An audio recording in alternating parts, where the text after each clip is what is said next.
At 2 a.m., a red X bled across the diner's back wall, and no one saw who painted it. By sunrise, an inspector was at the door, and Malik's secret, one that could save or sink them, had to be told. Sloane scrubbed at the X, charcoal-stained fingers shaking, as the sedan with dark windows rolled to a stop. Before we dive in, make sure to hit subscribe, tap like, and share this video. The more voices we reach, the louder these stories become. Rain drummed the diner window so hard, the neon sign outside looked like it was breathing. Sloane stood behind the counter with charcoal smudged across her wrist, holding a coffee pot like a microphone she didn't know what to say into. The lunch rush had thinned to the stubborn and the lonely. Construction guys nursing late eggs, a nurse scrolling in scrubs, a busker counting coins into a waxy paper cup. Across from her, Malik worked the flat top in that steady, deliberate rhythm that made chaos look like a plan. Flip, press, lift, salt with a pinch that always landed exactly where it should. He glanced up and caught her staring. His smile was small and private, for her and nobody else. "You're not drinking," he said, nodding at the untouched mug by the ticket rail. "I forgot how," she said, and hated that her voice sounded like the inside of a paper bag. He set the spatula down, wiped his hands, leaned over the pass, and kissed the air near her cheek close enough for warmth. "Breathe," he said. She breathed. Graphite, coffee, bacon, rain. It grounded and overwhelmed her at once. "Renee says the installation starts at 2, she said. "If I back out now, she'll send a silent assassin in a black turtleneck to murder me in my sleep." "Renee would do it clean," Malik said. "No mess. Minimalist." Sloane laughed, bright and brief. The laugh stuck on the back end because a shadow passed the window. Then the bell over the door clanged, and 3 men in wet suits stepped in with an odour of money and damp wool. The first was slicked back, mid-40s, umbrella dripping like a clock. The second held a legal pad with tabs. The third wore the bored expression of a person who'd never been told no. "Afternoon," the umbrella said, as if he were being generous with the word. "Owen Carter around?" In the back, the dishwasher rattled like a warning. Owen came out wiping his hands on his apron, smile set in his whiskers like a flag. "You're early, Mr. Roth," he said. "Time is a resource," Roth replied, "unlike sentiment." He took in the dinged booths, the pie case, the hand-lettered chalkboard. "We're closing Monday. Sign today and save yourself hearings and fees." "We're not closing," Owen said, and his voice had a break in it. Sloane had never heard before, a fault line under an old town. Malik stepped around the counter, positioning himself not in front of Owen, not behind him, beside him, like a bridge built on 2 piers. "Maybe this is a conversation for lawyers," he said. Roth's attention slid to Malik, landed, calculated, tried to move on and couldn't. Something in Malik's eyes didn't allow it. "And you are?" "Cook," Malik said. "Also neighbour. Sometimes translator when men with umbrellas forget they're talking to people." "Cute," Roth said, and meant it as an insult. "The eminent domain proceedings are in motion. The city prefers our timeline. There'll be a community forum tomorrow night, a kindness. Show up, talk into the void, won't change a thing." Sloane felt her throat heat. "Why us?" she asked, surprising herself. "There's a block of dead storefronts 2 streets over." "Because this corner is an artery," Roth said. "We place a boutique hotel here, the whole corridor pulses." "And the pulse pushes who out?" Malik asked. "Those who can't keep up," Roth said, as if reciting a rule. He set a folder on the counter, tapped it. "Owen, you can fight and lose or sign and move. Your choice is the speed of grief." The bell clanged again. Mrs. Alvarez stepped in, umbrella wrapped in a plastic store bag, silver braid draped over one shoulder. She looked at Roth like she was measuring him for a story that wouldn't flatter him. "We're not done with the birthday cake," she announced, though it wasn't anyone's birthday. "Owen, slice me something sweet." Roth exhaled with performative patience. "I'll return at 5, he said, pocketing his watch as if it had decided. He and his men left a wet footprint of disdain across the checkerboard tile. Silence reassembled. The cooktop hissed. The nurse in scrubs glanced over, then away, as if not wanting to catch whatever disease money carried. Owen braced both hands on the counter. "They've got the city," he said. "You know how that goes." "Cities have people," Mrs. Alvarez said, "and people have feet. Feet go places. Places make noise." She patted the counter and looked at Sloane. "Mia, how many people follow that little gallery online?" Sloane blinked. Renee's gallery? 28,000 on the main account. 70 if you count the partners. Good, Mrs. Alvarez said. Noise. Malik turned to Sloane, eyes steady. You've got a show to hang, he said, and we've got a forum tomorrow. 2 stages, same fight. Her stomach swooped. The show, the forum, the folder on the counter with its sterile font and expensive staples. She'd spent a year drawing the neighborhood as it felt inside her. Owen's hands, Malik's watch, Mrs. Alvarez's braid, a bus transfer crumpled into a poem. But she'd never once imagined her drawings would be asked to do anything. Renee will say art can hold a wall, she murmured, but can it hold a corner? It can hold a body until it remembers it's a body, Malik said. She put the coffee pot down before her hand forgot how. Will you come? She asked him, then wanted to swallow the question whole because she heard what lived under it. Wouldn't miss it, he said, simple as gravity. The gallery smelled like fresh paint and expensive silence. Renee Park moved through it like a metronome in black and white, pin in hair, pen in hand, posture a ruler. When she saw Sloane, her mouth softened a millimetre. You look like you ate a thunderstorm, she said. I brought the lightning, Sloane said, lifting the portfolio. And a problem. Renee's gaze flicked to Malik behind her, then to the portfolio. Hang first, problem after. They worked. Renee's crew measured and levelled. Sloane watched her drawings, grease-smudged diners and shadowy alleys, the curve of a wrist pouring coffee, the light on a braid, rise into a grid that made sense of the mess inside her.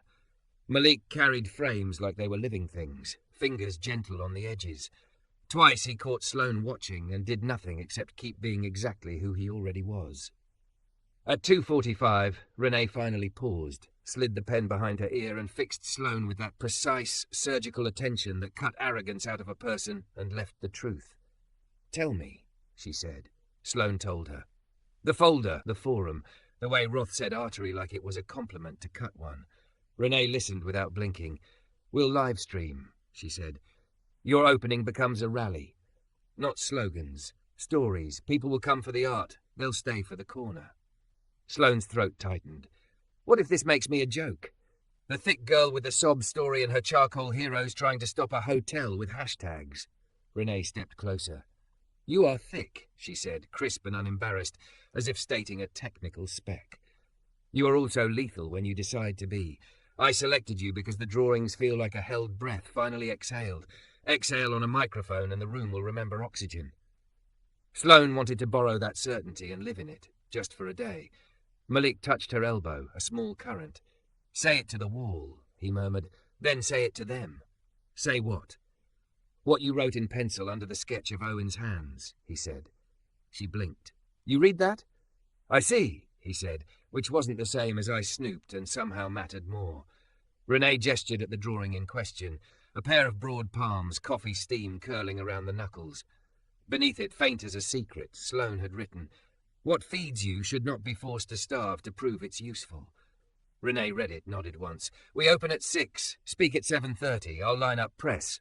Not donors, she added, mouth wry. They're allergic to corners that don't gild something. The door clicked. Owen walked in, wearing his good shirt like a stubborn hope. Mrs. Alvarez followed with a foil-covered tray that smelled like cinnamon and survival.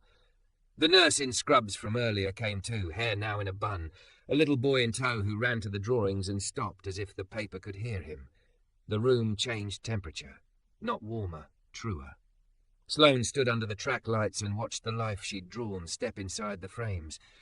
People pointed out pieces of themselves to each other, the curve of a shoulder, the tilt of a head, the angle of a booth. Someone cried so quietly the air seemed to do it for them. She felt her heart beat against its cage and considered briefly letting it all the way out. Ready? Malik said. No, she said. Yes. Renee handed Sloane a handheld mic as if it were a blade. The gallery lights dimmed a fraction. The phone gimbals rose like a small forest of intentions, and the room lowered its own voice. Sloane stepped up. Her thighs ached. Her chest lifted. Her hair fell forward in a wave that caught the light. Thick, curvy, soft, strong. None of it cancelled the other. She could be all, the way a city could be glass and brick and prayer. I drew these because I kept forgetting to breathe, she said, voice steadier than her hands. I was told to make myself small, and I tried. It didn't work. So I drew the places that made me big, the hands that fed me, the rooms that held me, the eyes that told me the truth. Murmur. A phone chimed. A kid shushed his mother, solemn as a judge. Tomorrow, she said, men in suits will call our corner an artery and propose to improve it by cutting it. They'll talk about vibrancy and use numbers like camouflage. I'm asking you to show up and be loud enough to ruin their camouflage. She paused, but not to breathe, to look. At Owen and his rag-tired apron hope. At Mrs. Alvarez, bright as a bruise that refuses to fade. At the nurse and her boy. At the busker with a new guitar pick clenched like a promise. At Malik leaning near a column, arms crossed, eyes on her like she was the only map he trusted. What feeds you, Sloane said, should not be forced to starve to prove it's useful. There it was, the sentence she'd written for herself and realized belonged to everyone. The room exhaled. Renee's crew sent the live stream wide. Comments stacked like bricks. I know this corner. I know this feeling. I know this fight. Roth would come back at 5 with his folder and his bored friend and his legal terms said like blessings. Tomorrow he'd sit on a dais and call displacement a plan. Tonight in this bright room, Sloane could feel the floor tilt under her feet. Not the slide of losing, but the shift of choosing. She lowered the mic, and Malik was already crossing to her, the crowd making space because that's what crowds do when they can tell a thing is about to matter. He didn't kiss her. He didn't need to. He touched her wrist where the charcoal still stained it and said low, for her and only her, you just made a wall breathe. Stay, she said, not to him, to all of it. I will, he said. We will. The auditorium at Ward 6 felt like a ship's belly. Curved wood, fluorescent hum, rows of faces shoved together by weather and worry. A banner behind the dais read Community Input Forum in a font that tried too hard to be friendly. Sloane stood in the aisle clutching a folder Renee had turned into a weapon. Photos, quotes, annotated maps. But it was Malik's hand at the small of her back that kept her from floating off the floor. Roth took the centre seat like a man arriving to collect rent from the month. On either side of him sat 2 council aides and a city planning rep who wore the brittle smile of someone rehearsed. The microphone hissed once, like a snake choosing civility. Thank you for coming, the planner began. We're excited to discuss Vision Riverline, a boutique lodging concept projected to increase corridor vibrancy. By evicting the heartbeat, Owen called from row 3. Voice like gravel warmed in a palm. The room broke into laughter and applause that wasn't joking at all. The planner blinked. Public comment at the appropriate time, sir. Roth leaned into his mic. We understand change is difficult, but progress chooses sites that create momentum. Mrs. Alvarez stood. She didn't need a microphone. Mijo, momentum without memory is a rock rolling over people. Renee turned Sloane toward the side aisle where gimbals flocked like bright birds. The gallery's livestream numbers climbed in comments. Names, city blocks, corners that mattered. Malik squeezed Sloane's hand once, then let go so she could have both of hers to fight with. A clerk called the speakers. Names rose and fell like tides. A nurse in scrubs, still in her shoes, hair recoiled, spoke about walking to the diner at midnight and not feeling alone. A bus driver described an entire route's timing anchored to Owen's coffee. A baritone sax player with fingers like tree roots held up a duct-taped case and said, If you move us, you move the notes that hold other people together. Roth's bored man wrote nothing and everything. Sloane Whitaker, the clerk called. For a beat the room smudged, then centered. She walked to the mic with her folder and her softness and the body she had spent half a lifetime apologizing for. The apology expired before she reached the stand. I'm not a lawyer, she said. I draw things so I don't forget to see them. She fanned the photos across the lectern. Owen's hands braced on a counter. Mrs. Alvarez's braid catching sun. Malik's watch face reflecting a skillet flame. A child's nose pressed to the pie case glass like a sermon. On the projector behind her, the images bloomed into a luminous argument.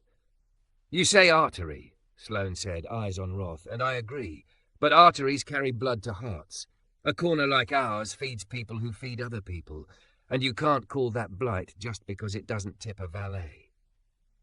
Roth's mouth did a polite thing. We're relocating affected businesses with... You're relocating a kitchen like it's a plug-in stove, Sloane said.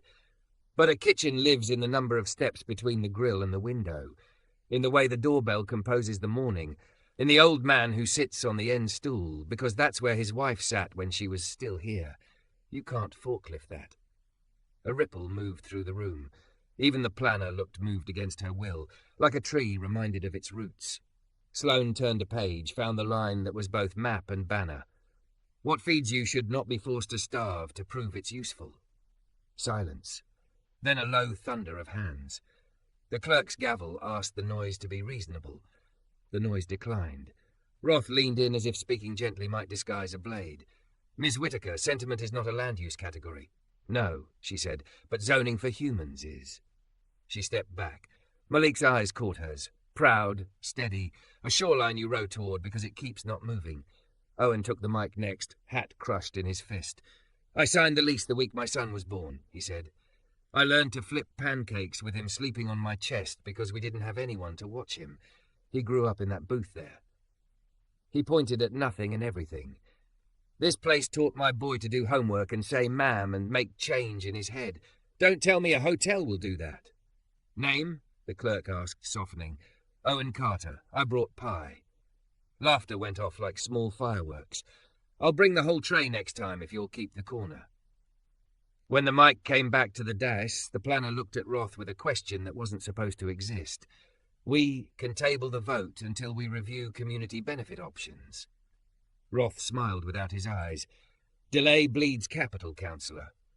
Maybe your capital can handle a nosebleed, Renee murmured, not into the mic and into every phone in the live stream. The aides whispered. The planner conferred. Roth made a phone call whose words were polished by money before they were born. At last, the planner leaned into the mic again. We'll continue this item 2 weeks to assess alternative proposals. The room did more than cheer. It converted. 2 weeks became a choreographed sprint.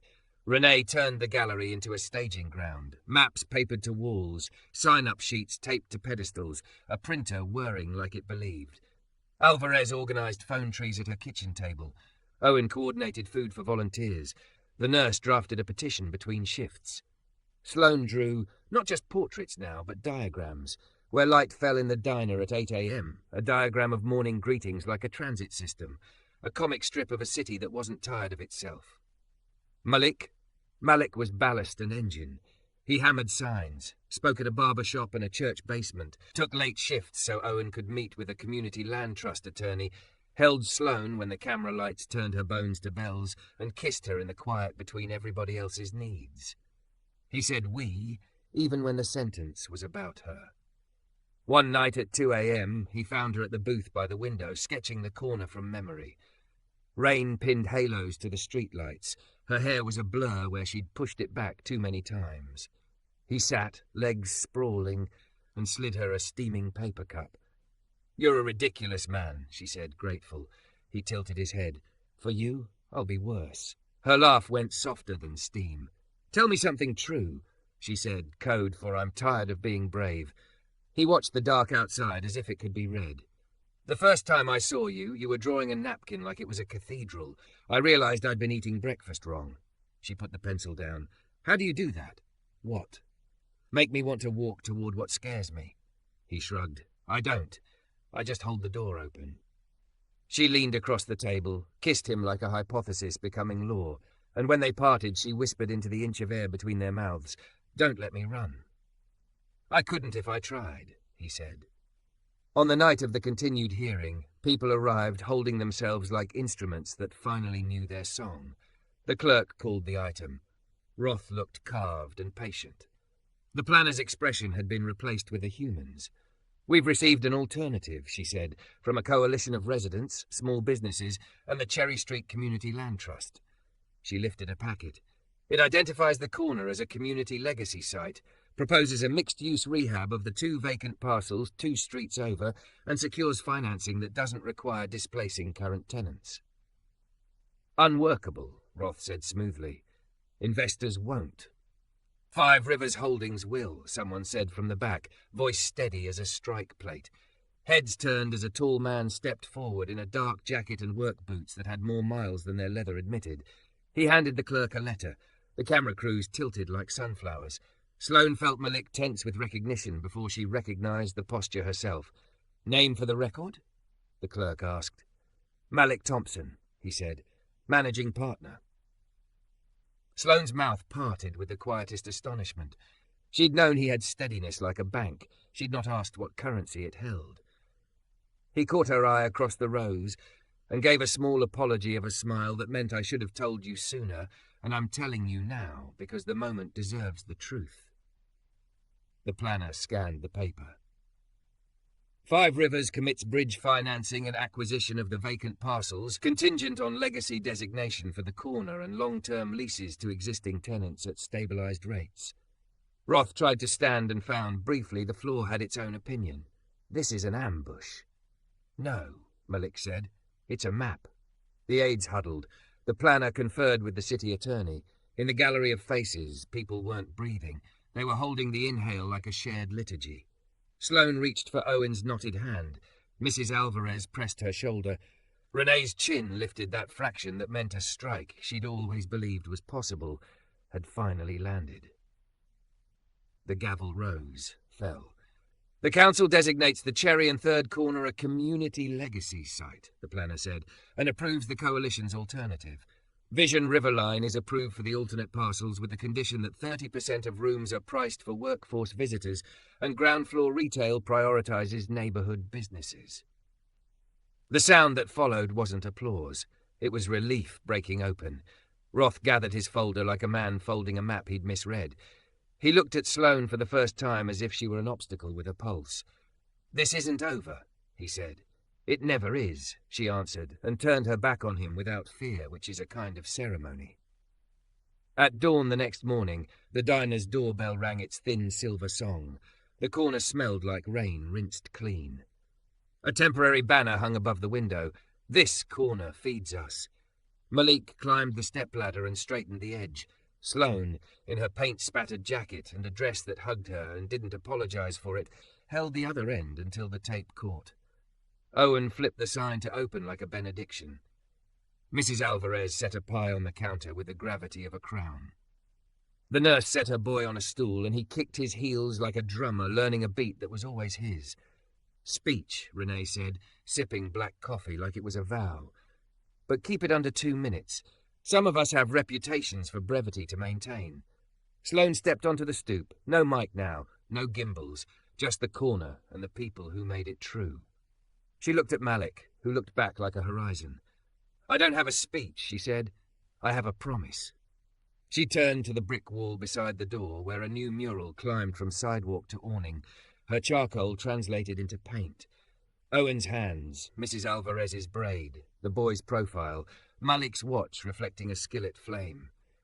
In the centre, a phrase in her careful script: "What feeds you should not be forced to starve to prove it's useful." "I'll keep drawing us," she said, "and when anyone calls that sentiment, we'll call it infrastructure." Malik stepped off the ladder, came to her, and in front of the corner they had chosen and saved. He kissed her, slow, sure, a public-private thing that felt like the opposite of apology. When they parted, the bell over the door rang itself, as if the building had decided to be a choir. "Breakfast?" Owen said, wiping at eyes he pretended were allergic to mornings. "Always," Malik answered, arm around Sloane, the corner around them, the day stretching open like a street that finally remembered who it belonged to. The morning after the vote tasted like steel and honey. Steel because Sloane expected the backlash to arrive with its polished shoes and emails CC'd to everyone who mattered. Honey because light found the diner's windows like it had been waiting for permission. She woke on Malik's couch to the sound of a kettle and the city yawn. His spare blanket creased against her cheek. Her sketchbook open on the coffee table to a page she didn't remember finishing. Malik's hands around a mug, steam drawing itself into a question mark that wasn't a question anymore. "Tea," he said from the kitchenette, voice low enough to keep the morning from spooking. "And something that might pass for toast if you squint." She sat up, hair a lazy spill, dress from last night wrinkled into a topography that mapped everything they'd done and not done. He crossed the small room with 2 chipped cups, bare feet quiet on the wood, T-shirt, soft from years not spent in a gym but in a life. He set a cup in front of her like an oath. "I keep thinking we dreamed it," she said. Then I remember Roth's face when the word legacy hit him. Malik's mouth tilted. He'll be back with new words. That's his talent. And ours? Making the old ones mean something again, he said. Her phone buzzed itself toward her hand. Renee, 3 texts in a row. Press at 10. City wants a site walk at noon. Land trust paperwork at 2. Wear something you can get photographed in and paint in. Sloane groaned, then grinned, then stared at Malik like he might be a hallucination arranged by a kind universe. Why didn't you tell me? She asked gently, no accusation in it, just the small ache of a puzzle piece fitting late. He leaned on the counter, arms crossed, eyes steady. Because I wanted to be your neighbour before I was anyone's leverage, he said. And because the second I showed you the letterhead, everything you liked about me would have to climb over it. She took a sip of tea that tried to be mint and decided to forgive the leaves for their ambition. I would have liked you with or without the letterhead. I know that now, he said, but I had to earn knowing it. She stood, crossed the few steps that separated them, and pressed her forehead to his sternum. His hand found the back of her neck with a gentleness that felt like a government program should be modelled after it. We're going to have to learn how to be public, she murmured into cotton. Or how to ignore public while being honest, he said. That's harder, but cheaper. By 10, the gallery was a hive. Renee orchestrated reporters with the efficiency of an air traffic controller whose planes obeyed because they feared her disappointment. Sloane stepped into a dress the colour of wet slate and shrugged into a paint jacket, refused foundation except the kind you stand on. When the cameras turned her way, she didn't perform sincerity, she kept it on like a coat. What's next? A woman with a logo on her mic asked. Paperwork, Sloane said. And lunch, and not letting a win turn into a nap. Another asked if this was a victory for sentiment. It's a victory for logistics, Sloane answered, and Renee shot her a look that said yes. We built a plan that keeps services where people use them. If you want to call that romance, you've never tried to move a griddle and a memory at the same time. Owen arrived with a tray balanced on one palm, and the other one waving like he was flagging in a plane. He wore his good shirt again. It was becoming his armour. Mrs. Alvarez had 6 pastelito bags tied with twine like small declarations. The nurse slid into frame with her son. He presented a crayon drawing of the mural and explained to anyone who'd listen that he'd helped with the yellow. At noon, a city planner with eyebrows like parenthesis led the sight walk around the corner, clipboard tight against her ribcage. Sloane watched her stop in front of the mural and loosen a little, as if muscles in her face had been waiting to see colour before they believed in it. Malik walked the perimeter with the land trust attorney. Smart woman, neat braids, eyes that never stopped measuring, talking setbacks and easements, and how to bind a promise to a parcel so that when people with longer money arrive, they meet a covenant instead of an invitation. On the sidewalk, a man in a suit who wasn't Roth but wore his hair cut watched from his car. Renee clocked him, then pretended she hadn't. Sloane clocked Renee clocking him and felt the old adrenaline stutter through her. Fight, flight, sketch. She chose sketch, pulled her pencil, and made the man into lines. By the time he drove away, she'd trapped his boredom in the corner of a page forever. At 2, the conference room at the community centre smelled like hand sanitizer and dust that always comes back. The Land Trust Board, retired teacher, barber, deacon, postal carrier, one terrifyingly competent teenager who ran the neighbourhood Instagram, sat with their pens poised. The attorney walked them through instruments, ground leases, resale formulas, perpetuity clauses that locked the price of belonging. Sloane took notes she barely understood and drew diagrams she did. A house with roots that went into the ground and tangled around a deed. A diner with ropes from the awning to a word balloon that said, "Try me." "Miss Whitaker," the barber said, respectful but curious, "what are you in this?" Besides loud. "I'm the record," Sloane said. "When this gets hard, and it will, I'll keep showing us back to ourselves." The teenager lifted an eyebrow. "Like branding." "Like memory," Sloane said. Malik signed where he needed to, didn't where he shouldn't, deferred to the board as if power were a tool you lent out because you trusted people to return it cleaned. She loved him a little for that and a lot for everything else. By 4, the adrenaline had burned holes in Sloane's stomach lining. She slipped out the back of the community centre into the little patch of grass where the smokers went to lie to themselves about quitting. The chain-link fence rattled when she leaned against it. The sky had decided to be the colour of old tinfoil. She was alone for 30 seconds. Then she wasn't. "You disappeared," Renee said, a statement that did not carry a reprimand, only the fact. "I lost track of wanting to be seen," Sloane answered. Renee nodded, a small courtesy. "That's healthy. The camera doesn't love anyone, it just eats." She held out a folded sheet of paper. "Critic copy. They're running early online." Sloane took it. The headline read, "A Wall That Breathes, Sloane Whitaker Refuses Smallness and Teaches a Corner to Sing." She laughed once, surprised and a little embarrassed. The first paragraph described her drawings as dense with tenderness, her lines muscle memory for a neighbourhood's handshakes. The second paragraph swung a light into places she'd kept tucked, body history, the indelicate fact of wanting to take up space. She felt heat crawl her neck, not shame exactly, but the friction of being made into language by someone else. "You okay with it?" Renee asked. "I don't know," Sloane said. "It's honest. It's a lot. Both can be true. Tomorrow will be more. Pace yourself." "I don't know how. You'll learn, or you'll break and I'll glue you." Sloane folded the paper, breathed, let the chain link bite her shoulder blades. "Renee, why me?" Renee studied her the way she studied a wall before committing a nail to it. "Because you carry a room without stealing it," she said. "Because your drawings aren't about you even when they're you. Because when you say a sentence, the air around it changes shape and keeps it." Sloane let that land where it needed to, and didn't try to make it smaller to be polite. Evening slid in. Back at the diner, the sign over the window looked like an oath someone painted because they were tired of other people forgetting. People came not because a post told them to, but because their feet remembered. Owen ran out of pie by 7 and apologized with a grin that felt like a tip jar overflowing.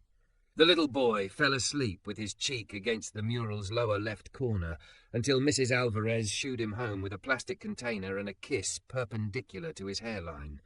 Sloane found Malik on the sidewalk, finally catching his own breath. Streetlight laid a soft geometry on his jaw. She climbed into the space between his shoulder and the world and stayed there without asking. "I want to buy a table," she said into his sleeve. "We'll build you one," he said. "And a studio with a window that faces the alley so I can draw deliveries like they're ballet. We'll find it. And a class for kids where we teach them shading and also how to read a lease." He turned, smiled that smile that only lived in his eyes when she spoke dreams like grocery lists. "Now you're dangerous." She traced the face of his watch with a fingertip, felt the smooth lip, the tiny nick at 6. "Tell me another true thing." He thought for a heartbeat and used it wisely. "I don't want to be brave without you." The sentence landed like weather changing. She kissed him there on the sidewalk with tires hissing past and a bus sighing at the light and Owen yelling an order and Renee nowhere and everywhere. When they parted, she looked at the building they'd saved and didn't feel triumphant or pious. She felt useful. She felt held. She felt like a person who had stopped asking permission to be the size she was. Later, when the lights were low and the corner quieted into the animal, it became after midnight. Sloane sat at the end stool where Owen's boy used to sleep and opened her sketchbook to a blank page. She began to draw the day, not as a sequence, but as a chord. Hands, gavel, banner, kiss, lines over lines until meaning thickened. Malik wiped down the grill to a hum. Mrs. Alvarez left with her empty pan and 10 invitations to breakfast. A stray cat paused at the door like a critic and decided to approve. Sloane shaded the last corner, blew the charcoal dust away, and the inspector arrived before the coffee finished blooming. He came in with the rain and a clipboard, polite in the way a wrecking ball is polite. Owen wiped his hands and invited him behind the counter. The inspector didn't cross the line. He pointed at the hood with his pen, the grease trap, the old exit sign whose red had faded to a shade that was feeling more than function. "Routine follow-up," he said. "Anonymous complaint about ventilation and egress." "Anonymous?" Owen repeated, as if tasting a word he didn't order. Sloane glanced at the window. A sedan idled at the curb, tinted glass reflecting a smear of the mural. No wrath, just the haircut. Malik stepped from the kitchen like heat gathering itself. The inspector's eyes flicked to him, then back to the hood. "These are fixable," the inspector said carefully. "If they're not, I have to post a 30-day closure. New protocols. Somebody's watching." "Somebody," Mrs. Alvarez muttered from the end stool, always brave enough not to sign their name. Malik rested both palms on the counter. "Give us 24 hours, he said. "We'll correct each item and invite you back. We'll sign our names." The inspector hesitated. He wasn't the enemy, just a man with a schedule and a job that made other people's mornings worse. He nodded once. 24, he said, "by noon tomorrow. And if I come back and you aren't ready, the paper goes up." When he left, the doorbell rang like a nerve. The room held its breath. "Okay," Sloane said, before the fear could take a chair. "Grease trap, exit sign, hood, what else?" Owen rubbed a thumb over the counter that had heard more confessions than a church. "Guy said egress like he was born saying it," he said. "The back door sticks in the heat. Then we unstick it," Malik answered. He was already on his phone. "Renee, I need your hive mind. Licensed electrician, hood cleaner, someone who knows grease traps like romance." Renee did not ask why. "Post in 5, she said. "I'll threaten to be disappointed. That gets us faster shares than begging." By 2, the alley was a choreography. Hood team in beanies and harnesses, a plumber with kind eyes and hands that worked like a second language, an electrician whose tool belt sounded like a tambourine. The teenager from the land trust arrived with a dolly and a spreadsheet no one had asked for and everyone needed. Mrs. Alvarez brewed coffee strong enough to argue in 2 languages. Sloane ran parts and snacks and tape while answering 3 press emails with variations of "We're busy being alive." At 4, the sedan with a haircut drove by slow as a bad idea. Sloane lifted her phone, snapped a photo, and texted Renee a caption. "Anonymous complaint, where's cologne?" Renee posted a cropped version with a neutral line. "Accountability looks like this. We fix, we document, we stay open." The comments climbed. "Look," the electrician said from the ladder, pointing to the exit sign. "Somebody turned the switch off at the breaker and taped the housing to look lit." "Sabotage?" Owen asked. "Or laziness?" the electrician said. "Either way, it's on now, and we'll replace it so no one argues about shades of red." Sloane's stomach flashed with anger so clean it almost felt like relief. She thought of Roth's bored friend, the easy cruelty of a complaint that let someone else enforce your will. She marked the moment in a sketch, hand on a breaker, tape peeled free, light finding itself. By evening, the diner felt like a chest inhaling. The hood gleamed. The back door swung without sulking. The grease trap was a story Sloane would only draw abstractly for everyone's sake. Malik made dinner for the crew. Burgers, onions turned sweet, a pan of potatoes that could persuade a skeptic. The teenager ate too and logged everyone's volunteer hours as if paid in a currency that would someday matter. That was when the op-ed hit. Renee brought it like she was carrying a snake in a jar. "You don't have to read it," she said. "It will still exist without your pain." Sloane took the paper anyway. The headline pretended to be a question. When art becomes NIMBY.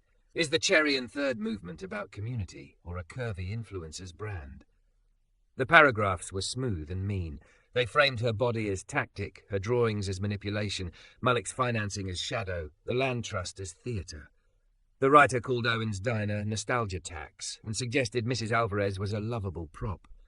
Her cheeks burned, shame first, then rage. She felt 16 again in a dress a teacher called distracting, 20 again when a gallery intern told her, kind and sharp, to wear black and minimize. She set the paper down like it might bite. Malik didn't pick it up. He was watching her as if she were weather, and he was building the right kind of roof. "Tell me what you need," he said. "I need to remember which voices I live with tomorrow," she said. "Not the ones trying to move into my head without paying rent." Mrs. Alvarez tapped the op-ed with a fingernail. "He called me a prop," she said, amused in a way that had teeth. "Props don't pay your tax levy on time for 32 years. She pulled a marker from her purse, black, thick, permanent. On the margin she wrote in block letters a kid could read, "I am not a prop, I am a plot." Sloane laughed then out loud enough that something unclenched behind her heart. She took the marker and wrote beneath, "Curvy is not a stunt, it is a fact, so is community." She snapped a picture and posted it. Not a plea, a record. They finished the fixes by 10. The Hood crew signed off. The electrician took a selfie with the new exit sign he would never post because he was allergic to hashtags. Malik hung a temporary banner above the back door, egress like you mean it. Owen threatened to keep it forever. Vigil, Renee said suddenly, looking at the sidewalk like it had whispered something to her. We project your drawings tonight, 10-minute loops, no speeches. People will bring their own words. Sloane opened her mouth to say she couldn't. She was tired. She wanted to disappear. What she said was, I have the files. At midnight, the corner glowed. Renee's projector hummed from the gallery window. Sloane's drawings climbed brick and lived there for a while. Owen's hands larger than a car. Mrs. Alvarez's braid a river. Malik's watch face orbiting a skillet flame. People gathered quiet, not like an audience, but like neighbours who found each other in the dark. The teenager brought candles. The nurse set her boy on her shoulders. He reached for Owen's giant projected fingers and giggled when they didn't quite touch his. That was when Sloane saw it. A red X, ankle high, painted on the wall by the dumpster. Fresh, brazen. The kind of mark meant to feel like fate. She crouched, her hands shook, and then learned not to. She took a rag and solvent from Mrs. Alvarez's bag. Of course Mrs. Alvarez had solvent in her bag and scrubbed. Malik knelt beside her without a word. Owen held a light. The X broke apart, turned pink, vanished into yesterday.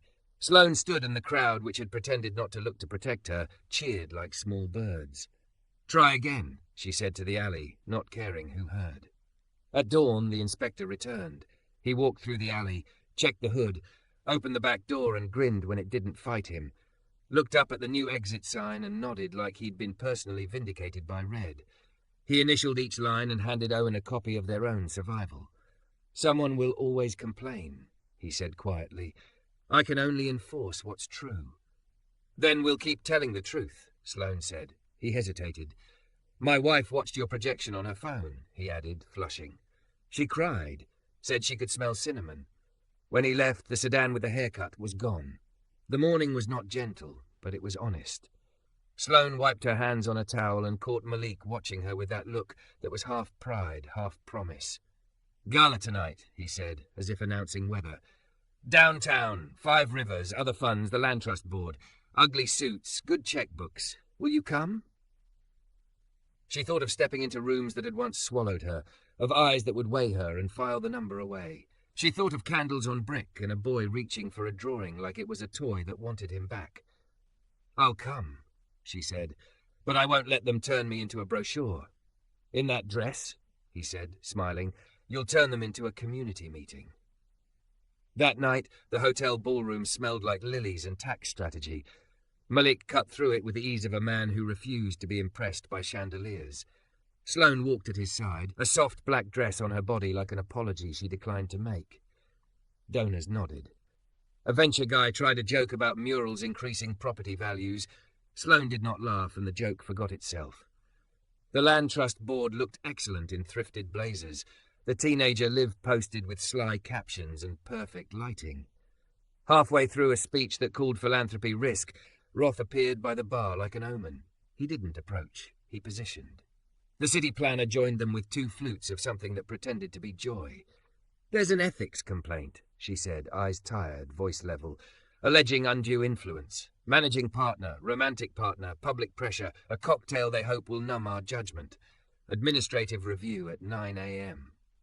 Sloane's pulse lifted, then steadied. Fine, she said. We bring the recipe. They met at Renee's at 7. The teenager spread evidence like a card trick. Timelines, emails, minutes. A chart labelling every decision-maker who didn't live within 10 blocks. A stack of signed affidavits from plumbers and electricians and one inspector's spouse who wasn't supposed to matter and did anyway. Sloane packed her portfolio with drawings that doubled as timestamps. Malik ironed a shirt as if pressing the truth flat made it easier to carry. Mrs. Alvarez made sandwiches as if a hearing were a picnic that needed salt. At 9, the hearing room was beige and bored. The board wore the expression of people waiting for a story they've already decided to mistrust. The clerk called the matter. Roth's lawyer stood and spoke very well in a tone that made decency sound naive. When he sat, the room tilted towards Sloane like a second chance. She rose, thick and soft and unafraid, portfolio under her arm, Malik's hand a steady sun at her back until she stepped into the light alone. She opened to the first drawing, Owen's hands, coffee steam, a sentence beneath. What feeds you should not be forced to starve to prove it's useful. Then she looked up, found the board's eyes, and started talking about how a corner breathes when you let it. And when you call our corner an activation site, you erase what it already activates, Sloane says, voice even, drawings propped along the table like witnesses. Grief gets coffee here. Night shift nurses get a place to sit where no one asks for their story, and everyone gives it anyway. Children learn to count on the cash register. That's land use. We just don't write it down. The board chair, a woman with a braid streaked silver, studies the photos. Miss Whittaker, the complaint alleges undue influence by Mr. Thompson, financial pressure in a relationship context. Sloane doesn't glance back. She's learned to hold a room without reaching for rescue. Mr. Thompson disclosed his role to the Land Trust Board before any vote. He recused from terms where Five Rivers would benefit. The rest of us carried the decision, and we can prove it. She nods to the teenager, who stands, slides a binder forward like a magician, revealing that the trick was ethics all along. Tabs whisper. Dates line up. Minutes show votes where Malik's name sits silent and blank. The city planner from the council hearing sits in the second row, hands folded. We've reviewed those materials, she says to the board. They check out. Roth's lawyer, a sleek man with a smile that has never touched a pan of dishwater, clears his throat. Optics matter. The public could reasonably perceive. The public perceived their own survival, Renee says from the aisle, not at a microphone and somehow perfectly audible. A ripple of appreciation moves through the room, subtle as a shrugged shoulder. The inspector, tie knotted too tight for who he is, raises a hand. The chair nods. I'm not here to weigh in on funding, he says, voice careful, but I can attest to facts. We received an anonymous complaint. We also received documentation of immediate corrections, a walkthrough and a pass. My office does not enjoy being used as a weapon, and my wife cried at a drawing. Make of that what you will. A chuckle breaks the bureaucratic air. Roth's lawyer goes still. The board chair turns to Malik at last. Mr. Thompson? Malik stands without theatre, jacket simple, watch face catching fluorescent light. Five Rivers holds patient capital, he says. We back projects that know what they're for before they start. When Cherry and Third came up, I did not shepherd a deal through government. I offered terms to a land trust board made of people who can fire me with a vote. Here are the recusal forms and the beneficial ownership registry. Here are the emails where I told my staff to lose the corner gracefully if the community wanted different money. He places a thin stack on the table. It lands with a soft thud of an answer you can audit. Roth's lawyer leans into insinuation like it's a chaise. And your relationship with Miss Whittaker? If you're asking whether loving someone makes me less honest, Malik says, the evidence argues otherwise. Silence, the respectful kind. The chair looks down the dais. A man in glasses whispers to a woman with a pin that says public service is a verb. She nods. The chair straightens. Findings, she says. No violation. The disclosure and recusal record meet the standard. We'll recommend council adopt a conflicts protocol for community finance so we don't have to keep inventing this wheel in hearings.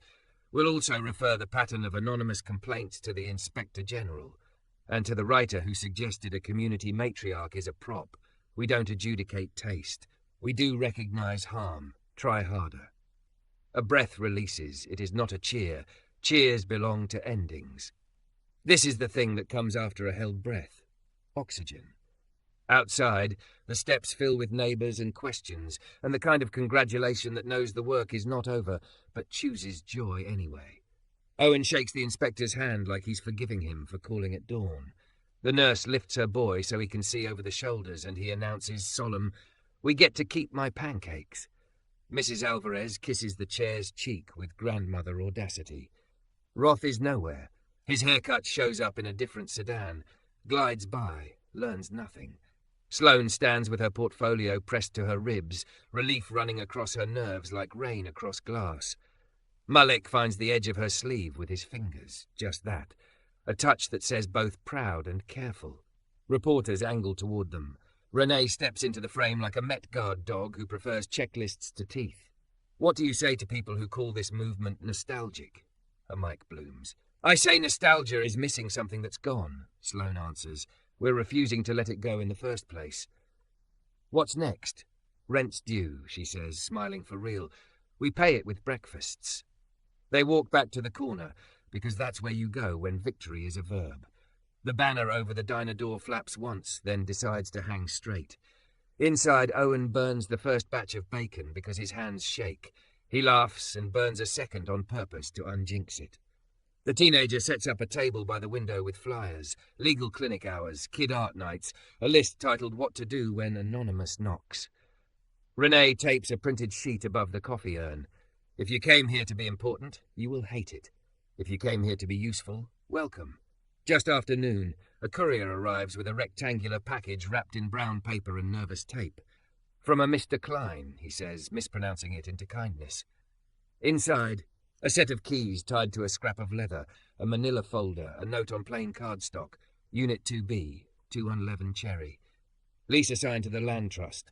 Long-term studio license to Utica, $1 a year, in exchange for 2 free classes monthly for neighborhood kids and 1 window always left open to light. M. Sloane goes quiet in a way that feels like opening. She looks across the street to the building she has drawn 100 times and sees a second-floor window with light that has been waiting for a person to build a life in front of it. You didn't, she starts. I did, Malik says, almost sheepish. With their board, not over it.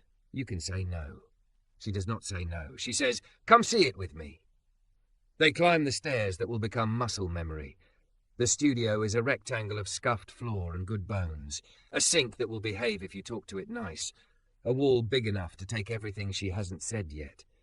From the window, she can see the mural without looking down on it. She can see the corner breathe. Malik sets a small metal flat file against the wall, new, clean lines, handles that click like a promise, and opens the top drawer.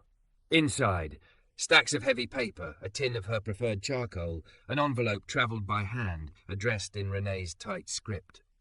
For the syllabus, the note says. She laughs, then cries, then laughs with tears shading the laugh into something stronger. Malik leans in the doorway like a man returning to the room he built and surprised to find it already alive.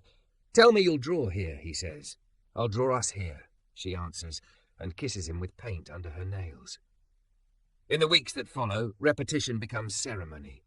Tuesday nights, kid hands smear charcoal into skies and learn contracts between pages, how to read a clause the way you read light. Wednesday mornings, the legal clinic in the back booth helps 2 barbers and a florist not sign what would have cost them their names. Saturdays, the diner runs out of pie early and never apologizes. The op-ed writer publishes a follow-up about nuance. Mrs. Alvarez sends him pastelitos anyway, because she refuses to let people starve on principle, even when they've been foolish. One afternoon, the boy who reached for the projected hand stands beneath the mural with his own sketchbook. He draws the exit sign and gets the red almost right. Sloane crouches beside him. That shade is stubborn, she says. It will teach you patience. He nods gravely and keeps working. A year slides by the way weeks used to. The boutique hotel goes up on the alternate parcels and discovers that workforce visitors tip better than assumed. Someone in a suit takes credit. The corner ignores it. The legacy plaque arrives, a bronze oval with more punctuation than anyone prefers. Owen hangs it straight anyway. The inspector still shows up unannounced and takes coffee to go.